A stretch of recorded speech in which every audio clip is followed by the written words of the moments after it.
Well, in a broadcast exclusive today, we conducted a jailhouse interview by phone with another Mexican journalist, Emilio Gutiérrez Soto, who's fighting his deportation to Mexico as he's being held in a U.S. detention center in El Paso, Texas. Gutiérrez first sought asylum in the United States in 2008 after receiving death threats for reporting on alleged corruption in the Mexican military. He was detained then, eventually released, while his asylum appeal was pending. Well, last week, his asylum appeal was denied. He now faces deportation back to Mexico, one of the most dangerous countries in the world for journalists. Democracy Now!'s Juan Gonzalez and I had a chance to speak with Gutiérrez directly in detention, where he is in jail in El Paso. Sí, mire, Juan, yo escribí algunas notas informativas. Look, Juan, I wrote some articles where I described how the military acting in the northwest of Chihuahua, specifically in the municipality of Ascension, Chihuahua, and particularly the population of Palomas, which is by the border with the state of New Mexico.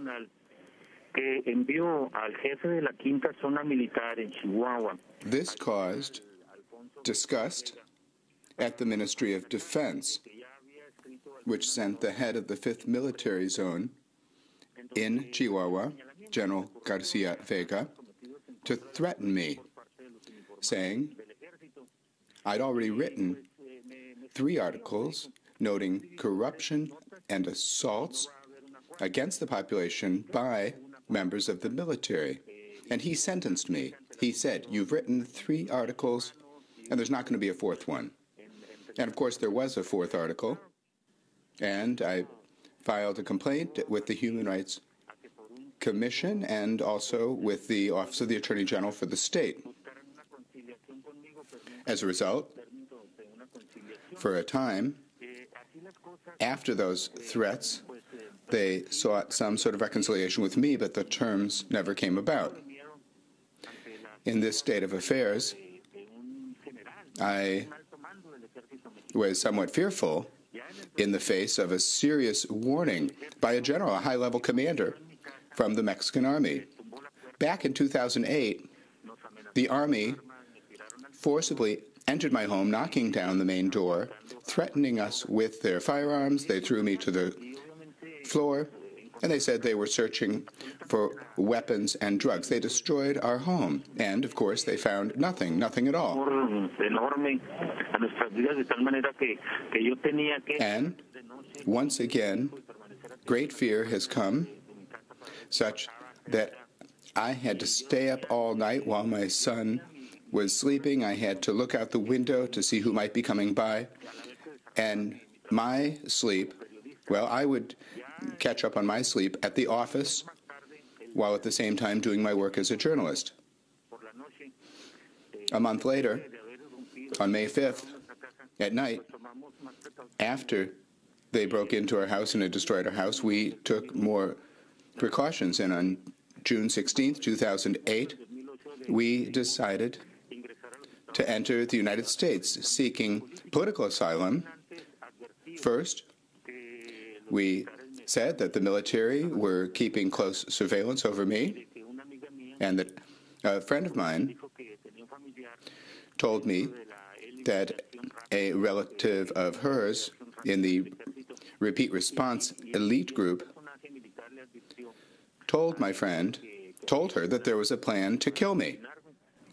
Obviously, I had to quickly take what I needed from my home. I went to a friend of a home where my son was. There was a religious service going on there.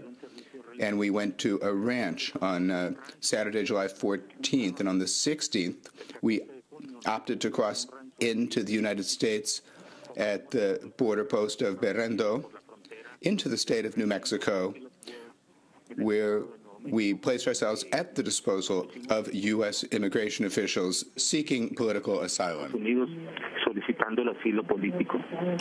Was it your intention to move to the United States, or did you just feel that you had to as a result of the threats to your life? No, No, lo hicimos ya con la intención de movernos de una manera permanente porque... No, we did this with the intention of moving permanently because when there is a threat by the military, it's very serious. Plus, there were already antecedents in terms of how the military were acting. And in some cases, people would not appear again. Emilio, can you talk about what deportation would mean? First, describe where you are in the El Paso jail, and then what would it mean if you were sent back to Mexico? Bueno, una deportación de nosotros implica... Well, if we are deported, that obviously implies death. Why? Because ICE, under the Department of Homeland Security of the United States, by law, must give a report to the immigration authorities of Mexico and the consulate. And the immigration officials in Mexico have no credibility. It's impossible to trust in them. To the contrary, many of those officials, many personnel at the consulate or immigration service are caught up with organized crime. And organized crime is precisely the Mexican government. If the government didn't give its consent for criminal groups to work with impunity, certainly the conditions would be different. But the government of Mexico facilitates the work of criminal groups who operate with total impunity. The government of Mexico, we all know, is the most corrupt government in the hemisphere and obviously enjoys no credibility. Now, the conditions we find ourselves at this ICE jail in El Paso are truly denigrating. We have seen, my son and myself, most of the immigrants detained here are from Central and South America, the majority. We're not so many Mexicans here at this jail. Now, given the extreme poverty, well, of course, that is experienced in Mexico, but even more so in Central and South America, for many of the persons detained, it seems that the conditions are adequate, are pleasant, but they are denigrating. La comida es, aparte de pobre nutricionalmente, the food is poor nutritionally. No es de ninguna manera agradable consumir. It is not pleasant at all to eat the food here. Not at all. Plus, the rations, the portions are too small. And Emilio, the immigration authorities here in the United States are saying that you have no proof, no documentary proof of your claims, or that no witnesses have appeared to back up your claims. How do you respond to that? Yo creo que las autoridades migratorias son una institución. I believe that the immigration authorities are an institution based on lies.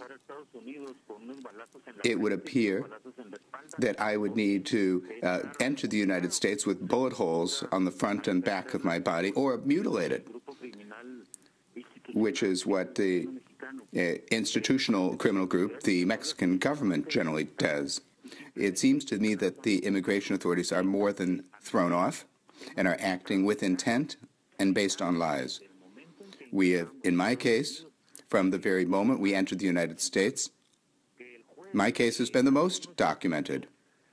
The judge who handled our matter, well, I consider him a lazy judge who did not take the time to read the main documents that we filed, among others, one that was sent by the National Commission on Human Rights, which investigated the attacks against us by the Mexican army and determined that our lives were in danger. Now, they say there's no documentation. Of course there's documentation. And if we look at the background and the update, we see there are 121 journalists who have been assassinated. And none of these cases has been clarified, none of them.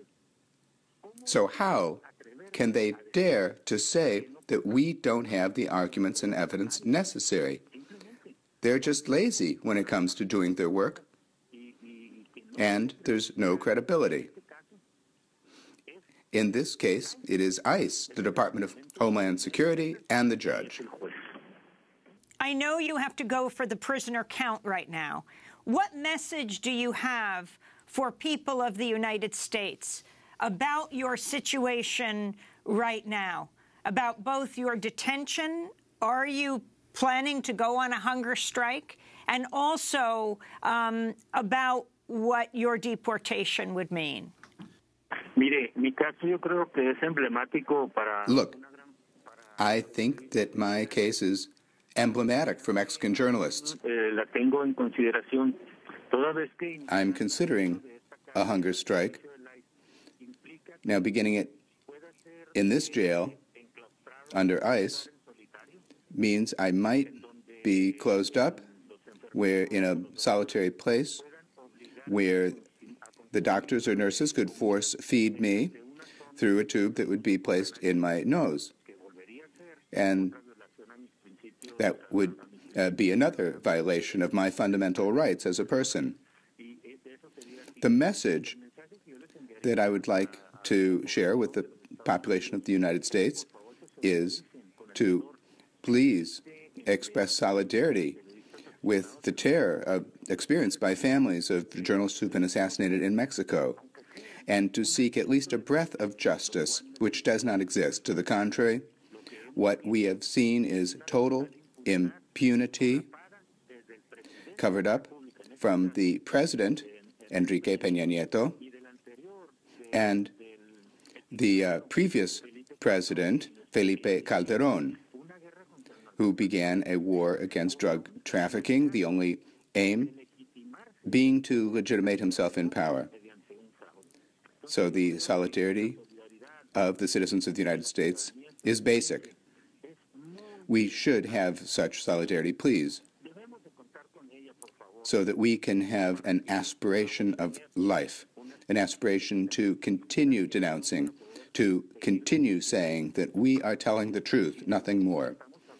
The only thing that has motivated us, at least in my career as a journalist, is to speak with the truth, to participate in the search for social justice. Emilio, we saw a picture of you taken by your son of your arm and leg in shackles. Where was this? Why were you chained in this way?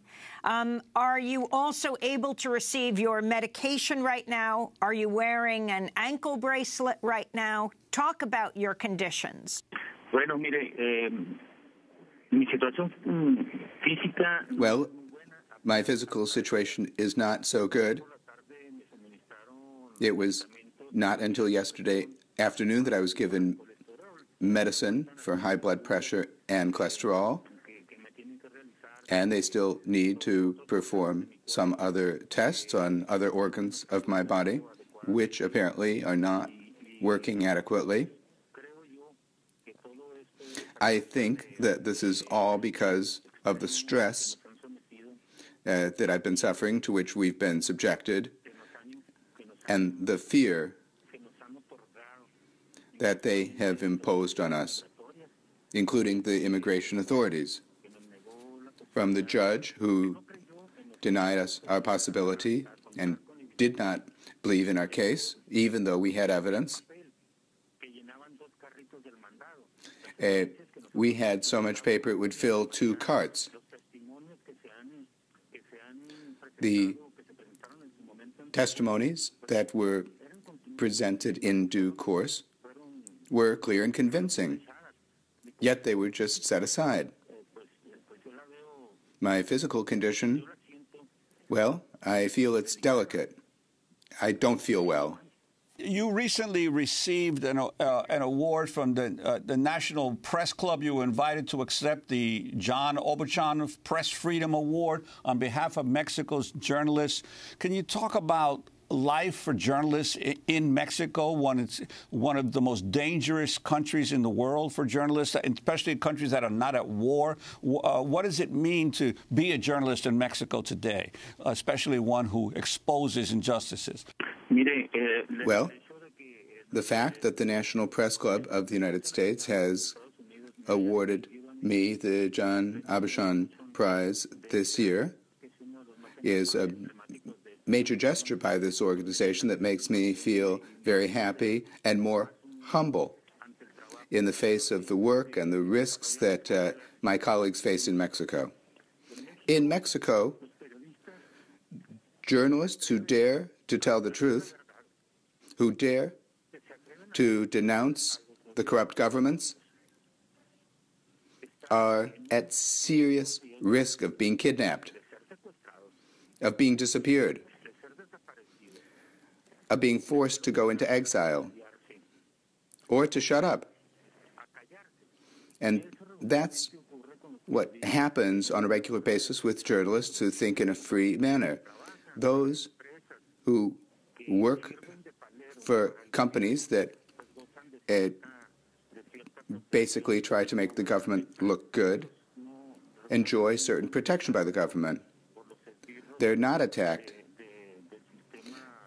by the agents of the government system in Mexico, particularly the federal system, though the state and local governments are also among the main assailants of journalists. 99% of the attacks on journalists in Mexico come from the governments. And so it was a wonderful gesture by the National Press Club to give this distinction, which was recognition of the arduous work facing danger that one does and that we did in Mexico. Emilio, do you feel targeted or criminalized for seeking political asylum in the United States? And do you feel pressured to drop your asylum claim? I think so. I'm sure that that's the case. It's a message to the press in my country to not dare come to the United States seeking exile, lest they might be imprisoned, as has happened to us. We have followed every instruction from the government through its immigration institutions, absolutely each and every one. And so we went to a court of appeals that we were summoned to with an ICE official. We have never tried to hide or try to elude any measures by the immigration authorities. And the day that we went forward to go before the immigration authorities, we got there a little bit late. Why? Well, there was very bad weather. It was raining. It was snowing. The highway was coated with ice.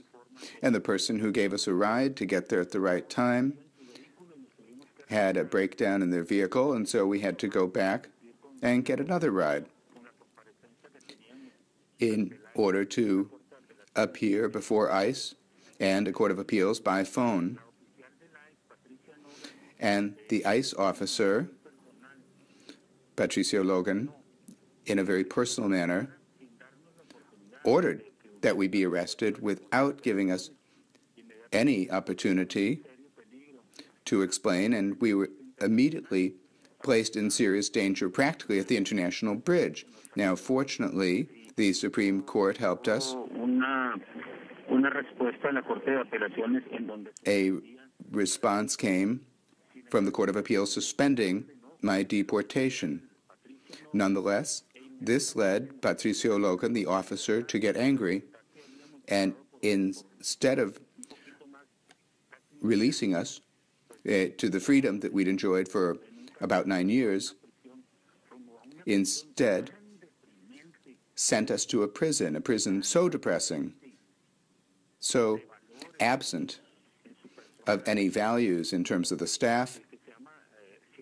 It's called Sierra Blanca, and there they intended to deport us Even though there was a court order to stop the deportation, they were going to deport us through the city of Acuña, Coahuila. Now, the city of Acuña, Coahuila is practically taken by the criminal group Los Zetas, one of the most dangerous in Mexico. So for an ICE officer to put us in that situation, well, it makes us ask who would have the most responsibility in the case of an assassination of my son and myself. They're simply devaluing human integrity. La integridad humana. Emilio Gutiérrez Soto, you've been offered protection by the Mexican government if you decide to return to your country. Why have you refused to accept that offer? Because, obviously, the Mexican government does not enjoy any credibility, nationally or internationally. And proof of this is that one of the reporters allegedly receiving protection by the federal government in the state of Veracruz was assassinated. The protection given by the federal government to journalists is a vile lie. There is no protection for journalists in Mexico. Those of us who dare to speak the truth are exposed to being assassinated. Emilio, you have talked about you and your son. How old are you? How old is your son? And are you applying for political asylum together? My son is 24 years old. He had just turned 15 when we entered the country. I am now 54 years old.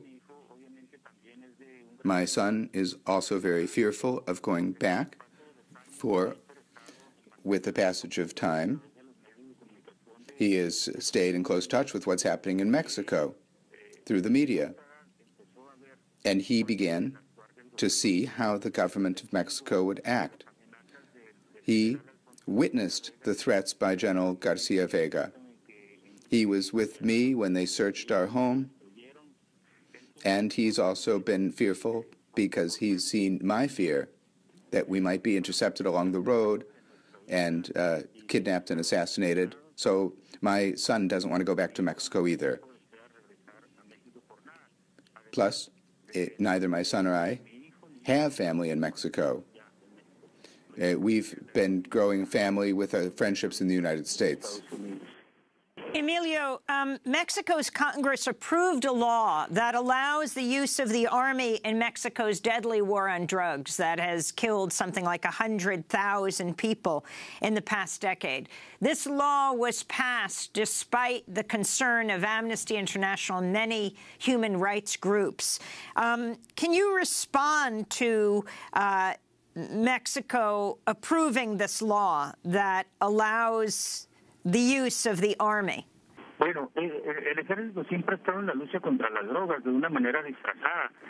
Well, the army has always been involved in the drug war in a disguised manner. And then after Calderón, the drunk President Calderón, declared war on drug trafficking, it's always been a lie. They're now passing this law on internal security. And this is just the preamble to be able to hush dissident voices after the 2018 elections. It is merely preparation for submitting all those who protest after the electoral fraud that we are now observing ahead of time, before the fact. Can you talk to us a little bit about what you, during the time that you've been in the United States, how you have attempted to pursue your work in journalism?